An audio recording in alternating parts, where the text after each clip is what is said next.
Okay, everyone, welcome to your final success session. Hopefully that's exciting and not scary.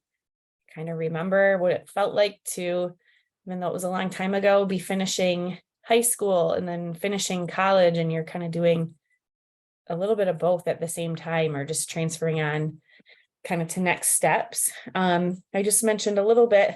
Well, I'll get into it as we go.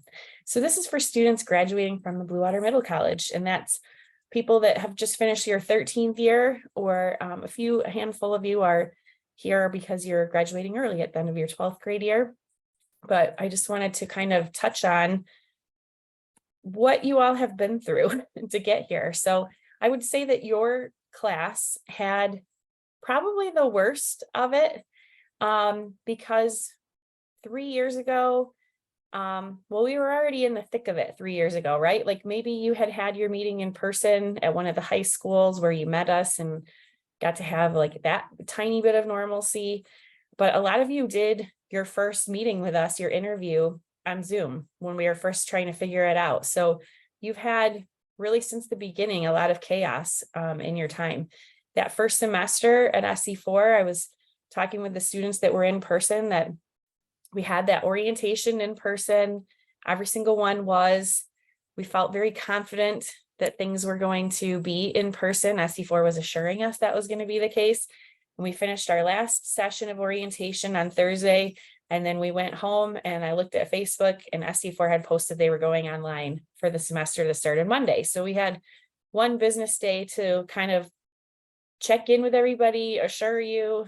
And those of you that, that was your first semester of college. So it was a pretty crazy, chaotic, intense way to start college at 16, 17 years old. So the fact that you're still here with us at the Blue Water Middle College and finishing up your high school diploma and potentially a college degree is amazing. And you should be very, very proud of yourself.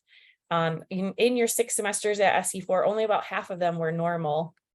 If we called normal as maybe unmasked, but it's still kind of working its way back. I hope this year has felt a little bit like a regular year, and you've been full-time at the college, so it's probably felt like just being a regular college student. But you've achieved probably around 20 college courses, or a little give or take, 60 credit hours, potentially a high school or your high school graduation will be coming up, and we'll talk about that. About 25 hours of hearing us yap at you in success sessions, orientation, seminar, even adds to that. And then hopefully maybe you're also getting an associate degree next Friday. So a lot of accomplishments, and I hope you are very proud of yourself. I get very emotional during this one. I cried at one of the in-person ones. So be thankful I'm not doing that to you guys. But so today, as always, we have just a couple of little updates. We'll talk about the process for returning all of your stuff and the graduation ceremonies. There is actually just one exit survey that I'll show you how to do or where to access. And then we'll talk about kind of what's next and the multiple statuses you have as you finish high school and move into the future. We'll talk a little bit about transcripts, which we have touched on in more detail, but just kind of a little reminder about how that works. And little talk from actually an admissions director from SVSU to tell us about majors and minors and how that whole thing works. And then textbook options for those of you that are going on to four-year schools and will now have to start paying for those books on your own, which is a bit of a sticker shock. But first, I just wanted you to reflect on the last, like your time in the middle college, and think about your favorite thing. So hopefully you have something that was a favorite and good. I know that a lot of times I've talked to students and you actually found a lot of joy in the whole process, and school kind of was a thing that you could still continue to do during all of the shutdowns and everything. So if you can go in the chat and just share your favorite thing, it could be a teacher, a class, a person you came across, a funny story. Try to keep it, appropriate and just to maybe a line or two. But if you can go in and please share your chat, this is going to be another way I make sure that I have all of you marked off for attendance. And I'm going to pause the recording while the people in the Zoom do that. All right, so for those of you watching the recording, we just had some wonderful reflections from the students in the Zoom, and hopefully you have something that you're going to think fondly on later on as you think back at your time at SC4 and in the middle college. So time is here to return your stuff. So that is part of the gig, right? You have to turn in your Chromebook, charger, your textbooks. If you borrowed a calculator or a laptop or anything else that you borrowed from the middle college would have to be returned. You would kind of, when you come to the building, go to the bookstore first and bring them your textbooks. They'll give you a little slip to bring to us in the middle college office. And we would be able to mark off that you're all good with the books. You would give us your Chromebook and charger. You will have the opportunity to pick up your diploma at that time if you'd like. I would say only do that if you know you're not going to come to graduation or if you're not sure. We'll be giving out the diplomas at graduation. Basically, you get the folder that it comes in, a nice little folder. And then we give you the paper afterwards for you to put in there. So you could do that and wait, like bring your stuff back, get your diploma at graduation, or you could always get your diploma when you drop your stuff off and we'd still kind of give you the show of the little folder thing. And you can just give it back to us if you do come and already have that from picking it up. So we'll ask you when you drop stuff off what you're thinking, and it's okay to be kind of unsure if you're going to come, but we would love to see everybody there. So the bookstore hours as of right now are just Monday through Thursday, 9 a.m. to 4 p.m.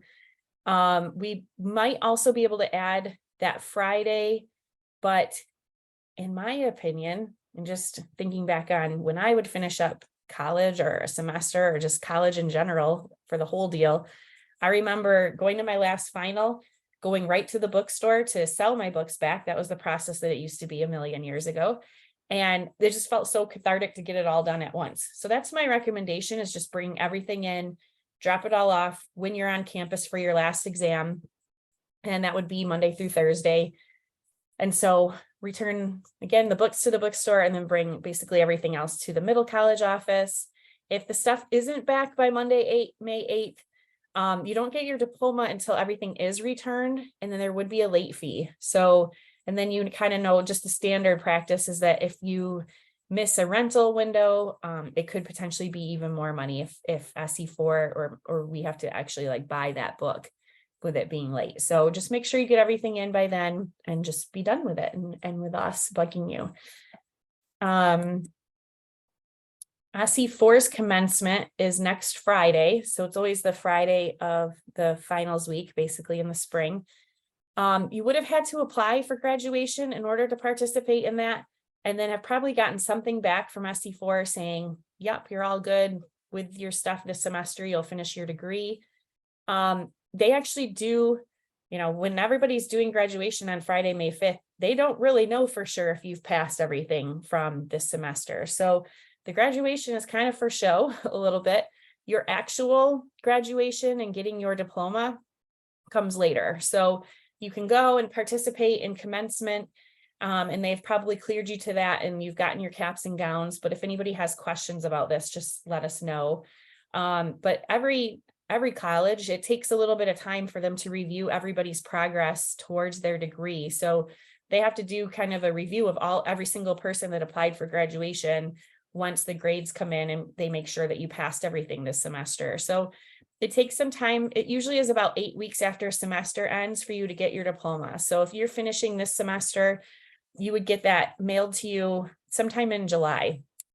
If you have not applied for graduation, you still would have to do that in order to be awarded the degree. So if you have maybe one more class to finish up and you're doing that next summer, or this summer, sorry, or if you have even more and you're thinking you're going to stay through the fall and finish it up, whenever that semester is that you would finish, you still have to apply for graduation in order for them to do the review of your degree and actually award it to you and then mail it to you. If you complete your degree in the fall or winter next year, you can still do a commencement. It would just be next spring in 2024 that you would do that ceremony. If they have come back to you and said, well, you just have one class left to do, and if you say like, I'm going to do it in the summer, then probably you've already been in contact and you know that you can participate if you're only just one class short and going to finish that in the summer.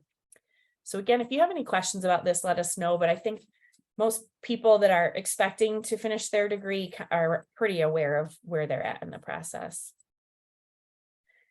The middle college graduation. So this is where you get your actual diploma if you don't pick it up sooner. And it's just a very laid back but fun ceremony where we have just everyone kind of gather together.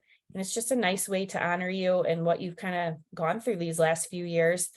You don't need, or anybody can attend in your honor, your families and friends, and you don't need invitations for your guests. It's in the SC4 Fieldhouse, and we have plenty of space for anyone to attend. If you are going to participate, we just want you to arrive by 6:30 that night, and then you'll go up to the walking track and we'll kind of line you up. It's very informal. We don't obviously have like a marching practice or anything like that. So we always look a little bit wonky as far as the coordination, and that's part of the charm of our graduation. There's no caps and gowns. We just ask you to dress nice and however you'd feel nice and comfortable. And that is at 7 p.m. in the field house. I don't think I said. So if you arrive by 6:30, you would need to come up to the second floor, and then your guests and families and everything can it'll be obvious where they go sit. It's usually done by about 8 o'clock. And then we have like a banner over there that you can take pictures with your family and whatever in front of that. So I hope that a lot of you come. It is a nice, just kind of closing to a big 3 years that you've just accomplished. Excuse me. So Mr. Stewart does make a photo presentation that kind of runs through during the ceremony. And we would ask if you're interested to give them a photo of you to use. And so it could be anything like your senior pictures from last year, or just a picture of you and your dog or your car or whatever you treasure. It could be, I've had students or seen students through the years actually submit a picture from the SC4 graduation night, which is super cool when you're in your cap and gown. So whatever you decide, you would email that to Mr. Stewart at stewart.ryan@sccresa.org. And then one thing is that you would need to complete this future plans survey. You do have to complete that before we can give you the diploma. And so that is the next thing. I didn't have the due date on here, but it is on the email that I'm going to send you for the follow-up. We would love to have you do this by May 1st, just so that it's something that we can have checked off when you're returning your stuff. So if you are going to pick up your diploma when you drop your materials off, you need to have this done. It does not take long. It's just kind of asking about what your future plans are, and then just a few things about your thoughts on like how it went in the middle college, things that we can improve on. Anything that you can think of for good and for bad that you enjoyed in the middle college, or that you feel like we could do better or SC4 could do better. And we do take your input and usually build on that we hear. We are good with constructive criticism, as long as it's constructive. And then we ask Ashley for an email address that'll work in the future. We've kind of bugged you for this through the years, but your high school one is long gone, and your middle college one from your Chromebook will close up and disappear once you're officially graduated.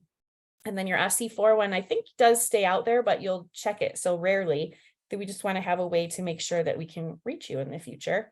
So the final plans, future plans looks like this. It's pretty simple. You're going to enter your name and just kind of, it walks you through the stuff that we've asked you kind of a million times, but you're now at the end of it. So you have pretty solid answers about when you expect to get your degree, how many credit hours you're going to finish up with after this semester is over, what you're doing in the fall, whether it's going to college, where you're going. If you're going to start into the workforce, you would say yes here. If you're enlisting in the military, you would say that yes to that. And then if you're going on to a 4-year school, we'd just like to know, have you applied? Have you been accepted? Have you done the FAFSA? Have you spoken with an advisor at the 4-year school? Because that would be important to know how things are going to transfer. And we'll talk a little bit more about that as we get through the presentation. And if you know how your credit's going to transfer, how much do you expect to, like 100% of your credits or 3/4, half, less than half? It's probably going to be fairly common that you don't know at this time, and that's totally okay. But if you even just made your best guess, that would be great too. If you are staying at SC4, we just are curious how many credit hours you have left. Some of you, it might just only be a couple, 3 to 5, a class or 2. Some of you might have quite a bit more. If things were challenging, or if you changed your degree, sometimes that puts you a little bit behind. So just tell us how much you have left. If you're finishing this semester, just say 0. And then kind of what you're going to pursue at the 4-year school or next steps, whether that's a bachelor's degree, or some people are going to transfer to another community college to finish a different associate degree. Some people are staying at SC4 to do a different associate degree, like especially some of the health programs, people stick around to do that. And then just give us a little summary of what your plan is and where you're hoping to take that. And then how the middle college kind of helped you develop your plans, and for, this again could be good or bad. Things that you would have us tell new students. So if you recall at your orientation, this is where we use some of this feedback to say, hey, on the other end of this, when people are finishing up, these are things that they wish they had heard at orientation or in that first semester, things that, maybe they would have done differently. That's a great thing to include here. Or if it's something that you did right and you're kind of like, yeah, I went to the tutors right off the bat and it was really helpful. I talked to the instructor right off the bat and it was really helpful. So anything like that you can include there. And the next one is just, what do you wish we had done more of, or done better, or done at all? If there's something that we haven't done that you think would have helped you in this transition from high school to college, and your personal email that we can keep in touch with you, and then submit. So the whole thing would probably take you like 5 minutes. But just take your time and be thoughtful. But even by doing that, it really would not take you long. So if you can have that done by Monday, that would be ideal. But if not, we just would need that before we can give you the diploma. So if you are not planning on picking up your diploma when you drop off your stuff and you're going to come to graduation, then really kind of you have until May 17th to do that. But the sooner the better, just to get it over with, and so that you won't have me bugging you. Okay, so as you're finishing up, you have multiple statuses. You are going to be a high school graduate officially. I'm not sure really what your mindset is in the 13th year, if it feels like, okay, finally, or if it's just like, I knew that I had everything done and I've just been finishing up feeling like a regular college freshman at SC4. And I think seems like people kind of feel the latter. You'll also be a college graduate potentially. If you're getting an associate degree, it doesn't mean you have a bachelor's degree to be a college graduate. By getting an associate degree, getting a degree, you will be a college graduate, which is super exciting. At the same time, you could also be a college freshman, even though technically kind of you have been this past year. For application and admissions purposes, if you recall, hopefully you're already aware of this, 4-year schools wanted you to apply as a freshman. And so through the admissions process, that's what you've been. And partly that's so that you're eligible for those merit scholarships that we've talked about. But then once you officially transfer, so probably you're in the process of deciding for sure which place you want to go, maybe paying a deposit, maybe booking an orientation, booking potentially where you are going to live, your housing stuff. The next thing is that they're going to ask for your transcript after the semester is over, and that's where they're going to take all of your credit at SC4 and transfer it over to the 4-year school. And once you do that, you could get bumped up to being a sophomore or junior, depending on how many credits you have. Usually 60 or more means you are a junior, which is awesome. Going from a freshman to a junior in just over a few months. but there are some cons that go with having the higher standing.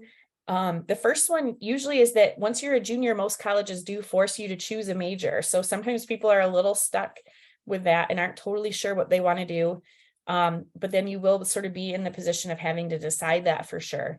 Coming from me, a person that changed their major a lot, don't let that stop you from going. But if you are totally unsure, maybe it is a good time to have a conversation with us or an SC4 advisor. The other thing is that once you're a junior, or every year, most colleges have kind of a rising scale of their tuition rates. So the cost per credit hour for a freshman, it increases as you become a sophomore and a junior and a senior. I'm not really sure what the purpose of that is, because sometimes it's the same classes that you could be taking as a freshman or a senior. You're just paying more money for it. Yeah, I don't know. I don't really know why they do that. If it's just you become a more expensive person to educate the further you get along. But yes, they usually do charge a higher tuition for each year, that stinks. It helps the sticker shock become a little bit more real and hurtful once you see your tuition bills. But you can kind of know in the back of your head that you're in classes with other juniors who are paying that same higher rate, except they didn't have freshman and sophomore year for free. So that would be helpful to me to know that, like, okay, I just got to think about that it was free for a little bit. And so this is the first that you're being charged. So people are doing all kinds of different things. I've kind of touched on this. A lot of people are transferring on to a 4-year school for a bachelor's degree. If you are pretty close to on your associate degree, but not quite there, you might explore something called reverse transfer. Sometimes people are just a class or two away and you finished all the requirements. It's just you're short 7 credits or something. If you're in that boat, reach out to me and let me know, and I can talk you through this. But basically, you can move on to a 4-year school, having just finished what you finished. Your classes transfer individually, one by one. So those will transfer over. Ideally, you at least have the Michigan transfer agreement done. And then once you finish a first semester at the new school, you can transfer those classes back to finish your elective credits that you have left to complete. So it's a pretty cool option. If you're staying at SC4 to complete an associate degree, maybe a second degree or your first degree, potentially an additional certification, there's a couple things we'll go through that you would need to do. Some people are going to work for a while or for a lifetime. There's some students that have completed associate degrees, like the applied degrees, maybe in criminal justice or graphic design, mechatronics, stuff like that, that you are able to get that 2-year degree and start right into the workforce. So that might be the case, or some of you might be taking a gap year. I've met with a few students recently who have pretty much every time somebody mentions it, they say, well, I'm thinking of taking a year off. I don't really know what I want to do. I need to earn some more money to get some more money saved up to go on to the next step. And everyone I talk to about that says gap years are a really bad idea.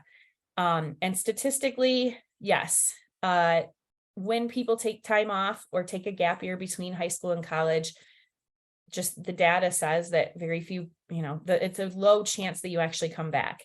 But I would be curious to see what that's like for middle college students, because you do have so much college credit already that taking a year off what it's like to get back into it. You know what it's like to take a college class. So I think that's that's maybe a difference that a middle college student would experience for the better.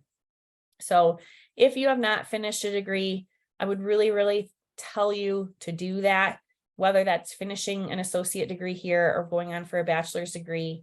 Having that in your pocket is really, really helpful as far as your future potential earnings, your future job security. One of the things that we looked at earlier in your time with us was the Michigan hot job stuff.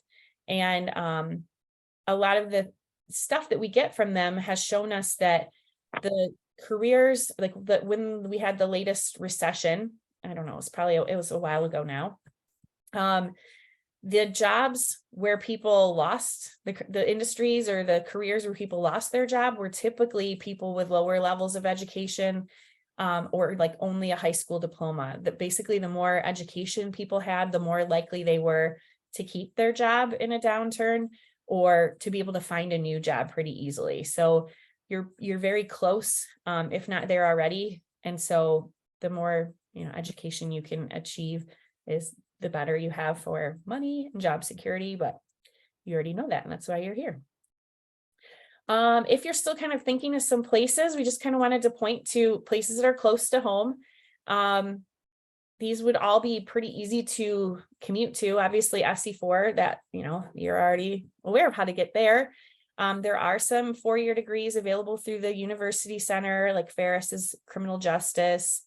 U of M Flint has the psychology degree. Walsh and Northwood have a couple of business degrees. Macomb County has a whole host of other associate degrees that students are going for. I know there's a couple of students thinking about or already planning to transfer to get like a dental hygiene degree from there. These Oakland, Wayne State, U of M Flint are all 4-year degrees or 4-year schools where you can get a bachelor's degree, but they're usually about an hour or so from Port Huron, maybe less depending on where you're coming from.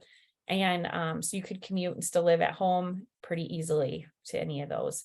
And all of these have pretty good financial aid packages as well. If you're staying at SC4, you do have to reapply to be like a regular SC4 student, not a middle college SC4 student. So you would want to meet with an SC4 advisor. We can also help with this, but at this point, it probably is best to make sure you see an SC4 advisor if you haven't already, just to make sure you know what's left. And they can kind of help you through the process of reapplying, and we can also do that too. If you're registering for fall classes, you do need to pay for those now. So the SC4 advisors or the financial aid officers can help you navigate that. SC4 will require you to pay pretty soon. And if you don't pay, then your classes get dropped. But you can pay in full when you register, or there's payment plans that let you stretch out the payments over the course of the semester. So again, if you have questions about this, the advisors, the financial aid office, or we can help you with that. Just ask. The semester does begin in the fall on August 21st. If you are thinking about a summer class, that starts pretty soon. It would start on May 15th. So you basically have 1 week in between when this semester ends. You get a week off, and then it starts May 15th if you're thinking of a summer class. If you're looking for a job now or later, these are all good sites. SC4's Career Coach links to some job postings, but there's also just a bunch of resources there as far as like how to make a resume, how to do a cover letter, how to write a thank you note after you do an interview, things like that help you just in the whole job search process. And then these Pure Michigan Talent Connect, these are basically like the job seeking, job posting side of that hot job stuff that we looked at over the years. These are all great sites that I will include. Well, it'll be in this presentation that you can click and link to, but these would also be good to kind of just like tuck away, bookmark this email or save it in a folder, forward it to your personal email. And so that you have it once you're done with your degree, whether that's finishing your associate degree or a bachelor's degree, this stuff is here for you to do some searches. Obviously, the Michigan Talent stuff is statewide postings, where the SC4 postings are kind of like Southeast Michigan. So there is stuff right here in St. Clair County, but then also kind of includes the Detroit and Flint areas.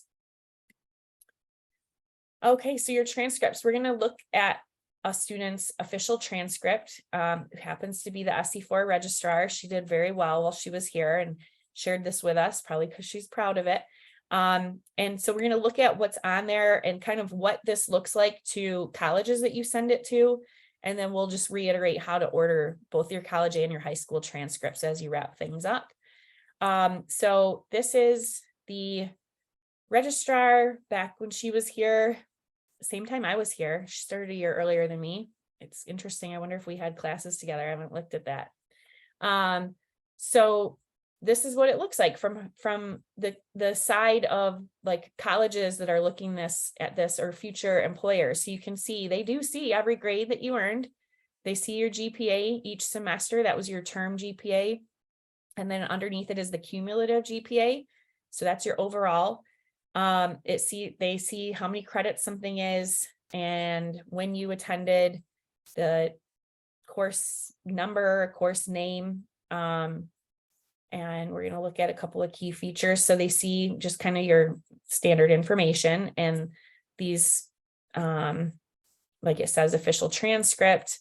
These are SC4 transcripts are sent digitally, and I'll show you how to do that, but they can also be sent from the college by mail or in a sealed envelope.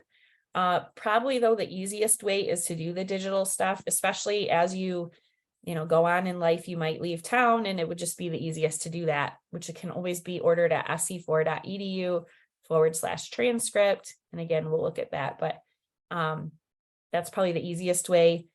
Every school is going to want an official copy of your transcript in order to transfer the credit. So they have probably already told you as you are getting the information of like, yay, you've been accepted. Here's what we need from you. They have probably told you they need your final transcripts, plural.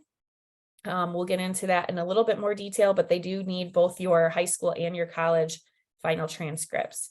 But how they need it for the college side is to actually look at the actual classes you took and transfer those one by one.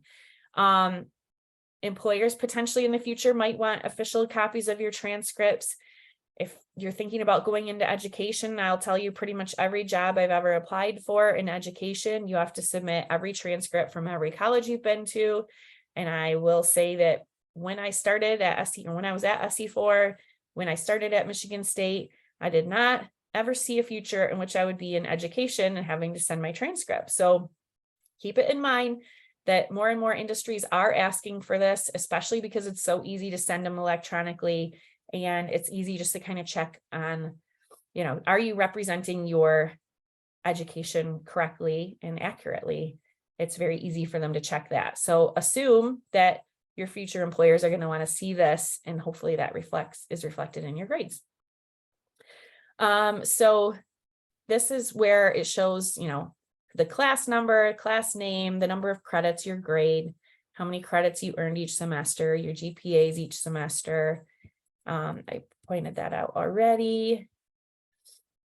You can also see, this is sort of in the middle of things for her, but it says MTA satisfied after this particular semester where she did finish the MTA requirements. So sometimes when you send on your official transcript, colleges are expecting it to be out at the end, like where they see your degrees that were earned, where these are just kind of mixed in at the semester that you finished it. So if ever a college is having trouble with that, you might point that out and just say, it does say it. It's just after that fall semester that I earned it. But most of the time they're pretty aware of it. That's a pretty common thing. But they will be able to see the degrees that you got and then your overall GPA and your total credits earned. You again have to apply for graduation in order to get your degree.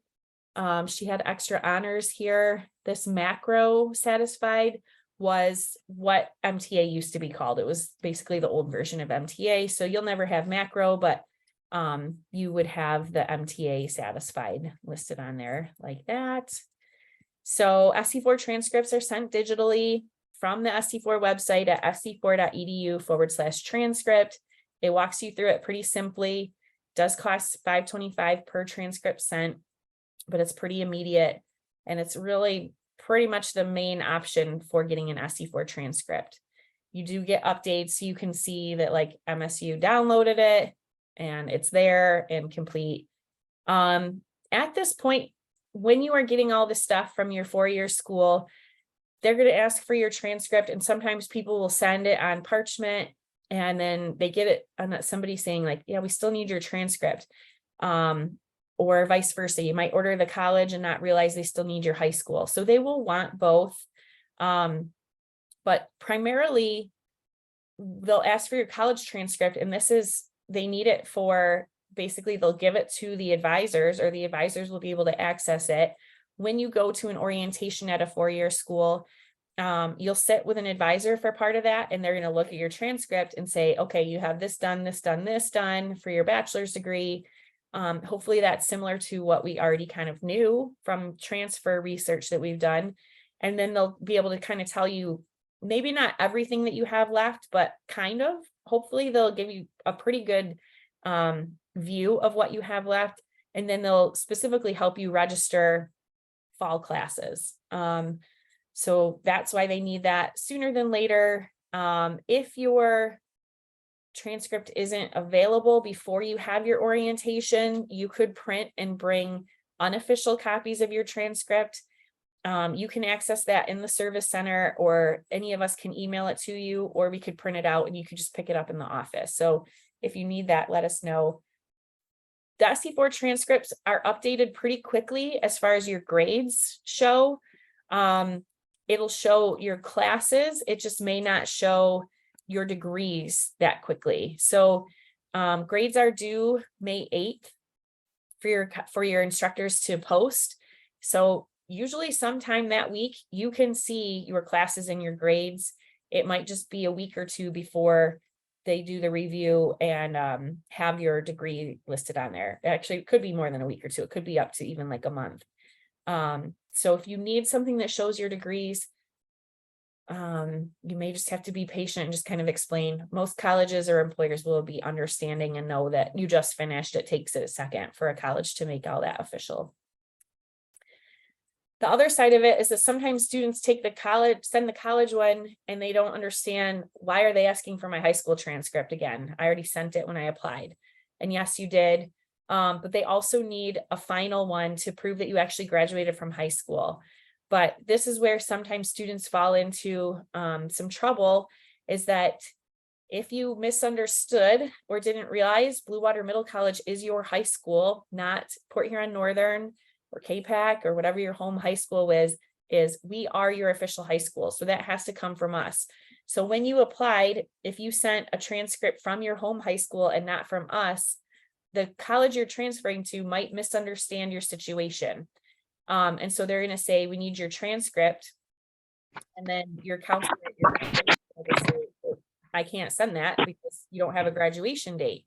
You will never have a graduation date from that high school because you're not graduating from that high school. You're graduating from Blue Water Middle College. So that's what they're looking for. It looks like somebody might be unmuted. You may just want to mute yourself if you suspect. Double check that you are muted. So you can order that again on Parchment, just like you did when you were applying. And if you have any questions about that, feel free to contact us. Okay, so this is Mr. Anderson Bearden made this a while ago in 2016, but it's still very relevant and kind of, hopefully a lot of this you already kind of know. I hope we're doing a better job than we were in 2016. I know that we're talking a lot more about it than we were in those years, of really teaching you the difference between a major and a minor and kind of how it all works at the four-year schools for your bachelor's degree. But he does a really good job of kind of explaining stuff that we've also talked about, that yes, you might have taken Math 113 to finish your associate degree math, but you still might need a different math depending on what your major is at your four-year school. So we'll listen to this. Hopefully you can hear it. You really have made a fantastic Can someone give me a thumbs up in the chat if you can hear that? Oh, well, it just disappeared because I brought the chat up. By choosing to attend a middle college. Obviously, the idea is that you are hopefully Sorry, I just had to go there to check that it was saving okay, yourselves here we go. time and money. And I can tell you that most of you will have done that to varying degrees. Some of you will have saved a lot of time and money as you move on to four-year institutions, and others not quite as much. And I'll kind of talk through why that is and some of those things.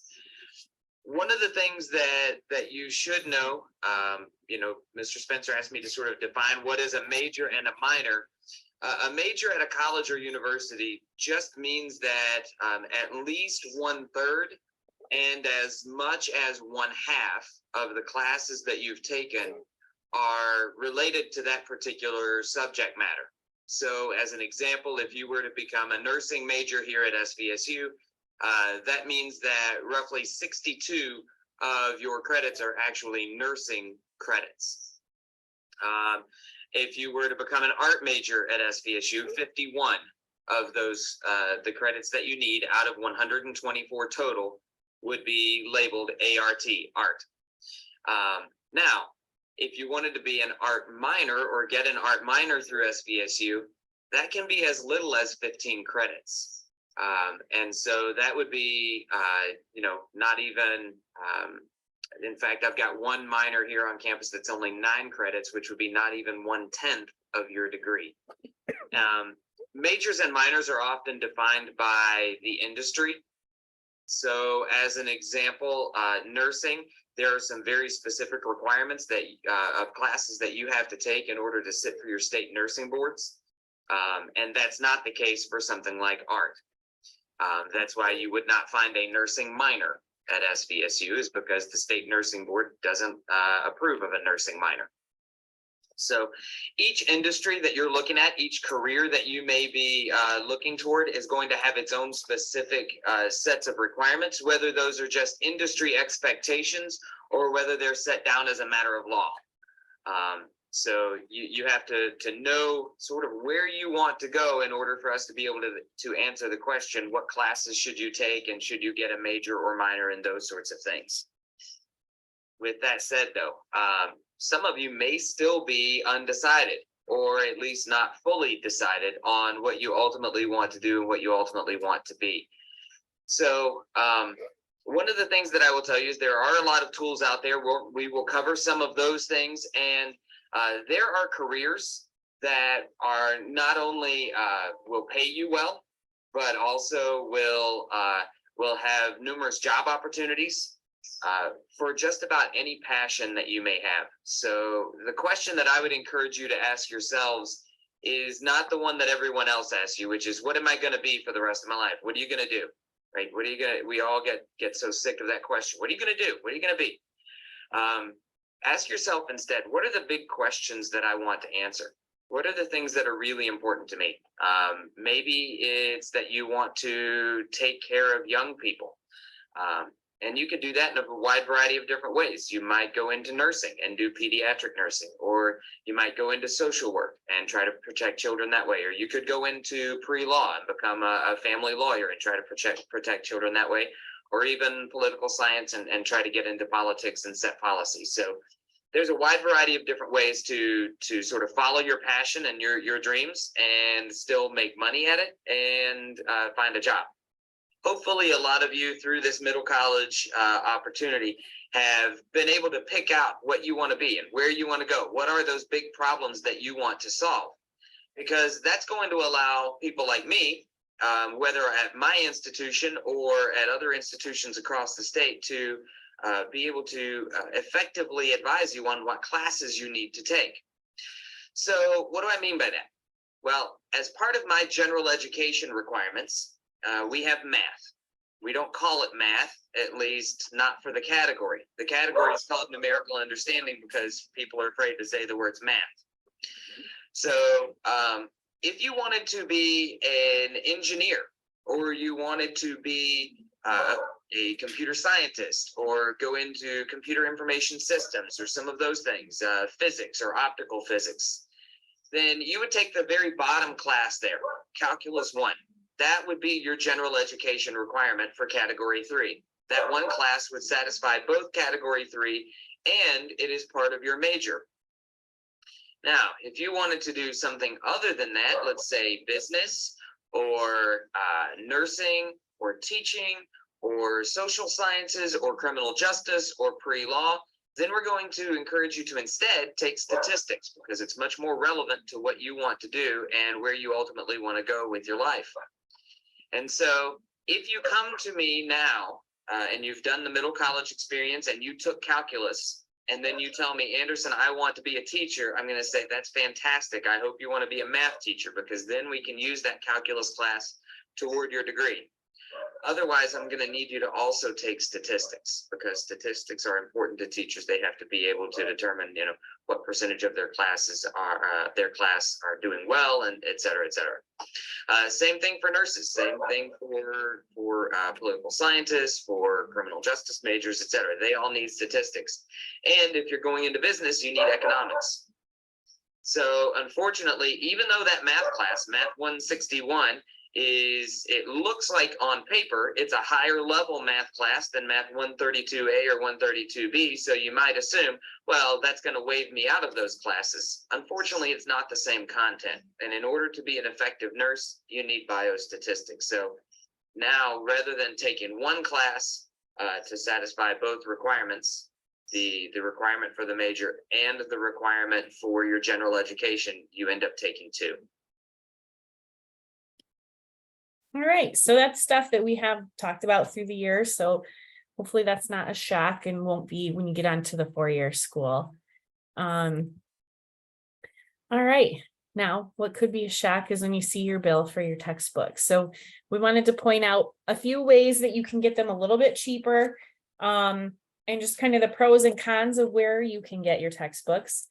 So typically, there's options most of the time that you can choose between a new book, a used book, or buying or renting. That's something that you've gotten a little bit of practice with by ordering your books online on the SC4 bookstore, and definitely seeing the difference in cost for each of those options.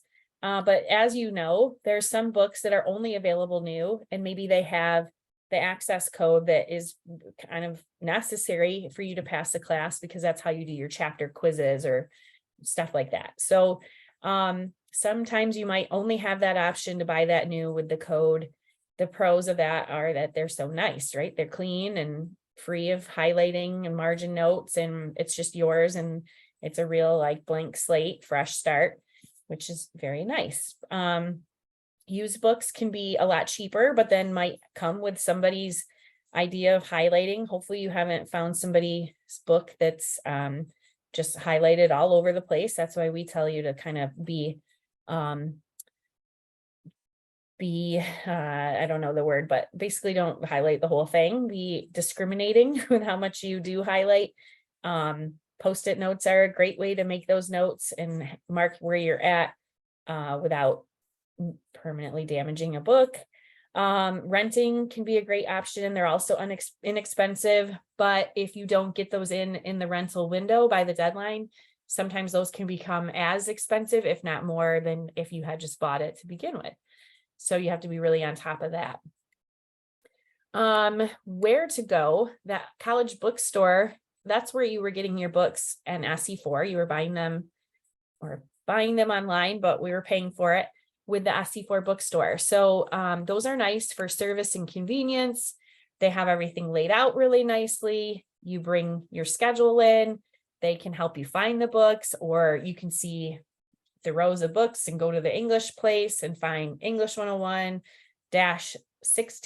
for my section. Okay, here's my 2 books, and you're on your way. That whole process is really nice.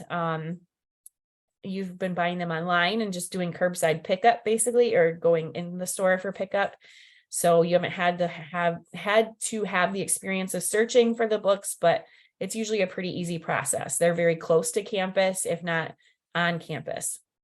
The downside is that they are more expensive. Good service can be worth it if you're willing to pay for it. If you can't find a book elsewhere, or you found out late that a book was added, or you just kind of did this all late and now you went to the first day of class and you find out you have 3 chapters to read before the next class, you're going to need to get that fast and not wait for Amazon or Chegg, which I'll point out in a second, to ship those. Typically, like a college bookstore also do have new, used, you can probably rent as well. So there you do have a lot of options. It's just, it might be more expensive. Some instructors do their own book where they make a packet or they make their own book.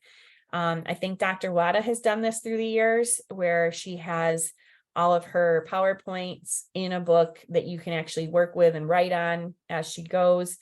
Those are great because they're very relevant, obviously, to the class you're taking, since the instructor is the one that made it. I've had books where it was a book, but it was just the instructor wrote it and did their own thing. There's pros and cons to that. It's very relevant, but sometimes it can be expensive and there might not always be used versions of those, or they might not be available to rent. You might have to buy those. The other options is to buy something online. So Chegg.com and Amazon.com are probably the best places, the most reliable places to buy books. New or used, rent. Usually you can get an ebook, so you'd be able to get like pretty immediate access to an ebook if you are like me and a procrastinator and you're running out of time as the semester starts to get that book and get started. But this is where it is up to you to make sure that you're ordering and paying for the correct edition. Instructors are very picky about the editions that they have listed on their transcript or not on transcript, on their syllabus, or what they have posted on like the portal. That's usually how you can find what books you need for what class. And so if you were to order edition 2, but need edition 4, you would be completely off kilter for like the page numbers when they're assigning readings or assigning work to do. And so you want to make sure you're getting the correct edition. Used books could be very used, but it's kind of similar to the bookstore, but you just wouldn't be able to see it beforehand. So if you were in the bookstore, you'd be able to flip through and say like, this one's a mess, I don't want that. Where if you're ordering it online, you won't know until it gets there. The pro of this is that it can be a lot cheaper than traditional bookstores. And it's just kind of what I recommend is doing the research by the book. So the way you can do is to know the ISBN. So if you know somebody that has the book, you can see the ISBN on the code or like on this, oh my gosh, I don't have barcode. It's also usually listed on the course catalog or in your portal.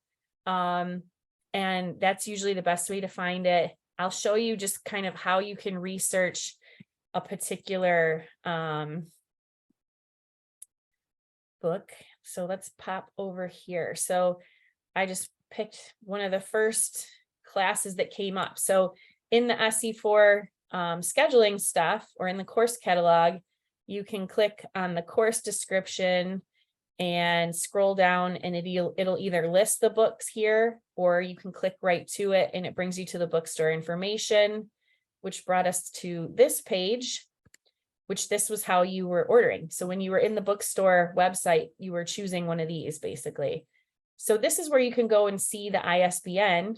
You can copy this and plop it into the search bar on Chegg and the search bar on Amazon. You don't even have to say ISBN, you just plug that in and it pops up. So here's where you can see like, okay, $99.99, that was the same as the bookstore to buy it new. But you see some other options, used and new.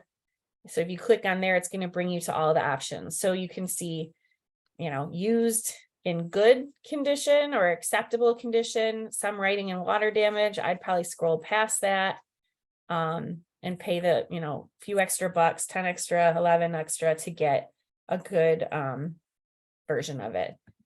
So that's a great way to search. You can also see like Chegg is great because they have the e-textbooks and you can choose 180 days is usually the right amount for getting through one semester. But as you can see, this expires 180 days from today. So you wouldn't want to buy this now for a fall class. You'd want to wait until closer to the semester starting. You can buy it. This is basically just like renting it, these when they have the expiration dates. So it's cheaper that way as well. And then you can see your other options to buy it. So actually to buy it was more expensive. It was $115. So maybe it would make sense to buy this on Amazon if you wanted the brand new version. A lot of times if something has a code, you might only be able to get it on the bookstore either in the bookstore in person or on their website. So those are the things where I will tell you, there's no shame in going into the campus bookstore, looking around, seeing what's required, and then take some pictures, make sure you get the ISBN number, and then you can go home and search the stuff online and see, like, you know what, I'm going to do a couple from Chegg, a couple from Amazon, and then a couple I'm just going to have to go back and pay more money and get the new version with the code on at the bookstore. So mixing and matching is probably your best way to go to make sure you get everything the cheapest if you have the time to do that. And I would say it's when you're talking the difference of hundreds of dollars, to me, that's worth my time. But I didn't have a lot of money. So I didn't have the internet to look. I wish I had these options, but we had to buy them at the campus bookstore. So, but things are a lot more expensive now. So I really recommend taking the time and doing the research to find the cheapest option. While we're on the topic of expensive stuff, is just kind of knowing where you stand. This is just to give you sort of an idea about how much things cost per year.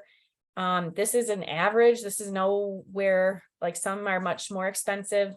Not a lot are cheaper than this. You can find your particular college's estimated cost on their website. Everyone has a page that says that. So you could just Google Oakland University cost per year, and you'd be able to search through the Google and find the Google results and find the page that explains that. Hopefully at this point you have applied to a 4-year school and done your FAFSA. Once you do those two things, the financial aid office generates what's called a financial aid award letter. So hopefully you've gotten something in the mail or an email. Potentially your parents have already gotten it and just kind of dealt with it. Maybe you haven't seen it. So you may want to check with them to see if that's there if you haven't gotten it. But that's where it lists, this is going to be your cost for the year. And then it breaks down, you're going to get this chunk of money from your merit scholarship. That's that freshman scholarship for your GPA and your SAT score. You're going to get this other one because you have some financial need. You're going to get this because it's a department scholarship. And they kind of will list out the free money, and then they'll also list your loan options. So if you were to take out a student loan, like the different options that you could take. So those are the options. So federal grants, anything that says a grant or a scholarship, TIP is a Michigan scholarship that if you were ever on Medicare as a family, I think you had to have I'm not sure actually the time, or I think it's 2 years worth of Medicare. You would have gotten something in the mail that said that you were eligible for this too. So these would be the free money. So grants, usually that's based on financial need. Scholarships is mostly on academic achievement, but sometimes might be specific to your major. Scholarships could be some combination of academics and financial need. But scholarships and grants, that's the free money that you don't have to pay back. The other stuff, student loans, parent loans, you do have to pay back. Just a word of advice is that when they list out the options, they'll usually say parent plus loans or parent loans would be, you could take out this amount, and then they'll list student loans, subsidized and unsubsidized. Basically, those are just going to be like different interest rates and payback structures. That point might not be super important to you. That you're like, I have to take it all. Like I need all of that in order to cover my year.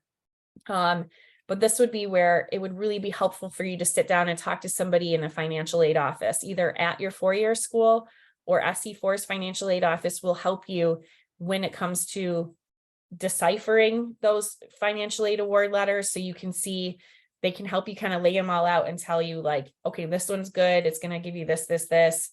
This is going to give you this, kind of give you a better clue of at the end of it, you're going to owe this much. And hopefully you won't owe above and beyond what all the options are, but it does happen sometimes. The financial aid offices at the 4-year schools can help find other money. So everywhere, every time I've gone to a workshop, they say, we wish more students came in and asked us for help, because we make those financial aid award letters. But if somebody comes in and asks us for help, we can usually do some digging and find something else that they can apply for, or a different other loan, or a different other scholarship that we can pull up. So that would be really important if you do that. If you just go in and say, hey, this is, with all the grants, all the scholarships, all the loans, I'm still going to owe $8 grand. And that's just not something I'm capable of doing. I don't have that money. They will help you figure it out. Usually they will find something. So I really recommend doing that. There's help for all of this. SC4's financial aid page. Just personally, anecdotally, a story to share. Parent loans are more expensive and have higher interest rates and are more expensive to pay back than student loans. So if you have the option and you know you're not going to take all of the loans that are available, you're going to do just one or the other, I would recommend, if your parent is dying to help you, say, what if I got the student loan, which is cheaper and less interest? And if you want to help me, you could pay that off later on, or plunk some money aside that I can put on that later. That would be something to think about or do, but parent loans are pretty expensive. My parents did that for 1 year and we're paying it back for like 5 years. And it wasn't even really that big of an amount when I first went to Michigan State. So we kind of figured out, like, okay, we're not taking those anymore. We just did student loans, and they didn't help me, but that was just the reality. So just be very, very careful about doing the parent loans, just because they are kind of expensive, but sometimes it might be that you need all of it, like I said. We also have a bunch of information on our Paying for College page. So this is a really good breakdown of just how it all works, like where to go to the experts, talk to your financial aid offices. We do have a video. I did not know that this was here earlier in the year, but we have an older version of the success session that Joe Cassar did for us in the COVID year, where she did this online and let us record it. So this is from 2020, but it's still applicable. And so that's really helpful if you were not able to make it to that success session, or if you just want a refresher on any of that stuff. But you can click here and it links to all kinds of stuff. I'm also going to send you some links that's more current for this year, of where you can go. Big Future helps with stuff. Scholarships, there's links to some big scholarship pages here. These are pretty much past the SC4 and the Community Foundation one. That deadline has passed, but national scholarships are open year round. And I'll probably maybe update that with some more stuff, but this is a really good, helpful page. And that is all that I have for you. So congratulations on finishing your high school diploma and finishing your time with the Blue Water Middle College. And I can't wait to hear what you all do next. Please, over the years, come in and visit us and tell us how things are going. But it has been a pleasure working with you all.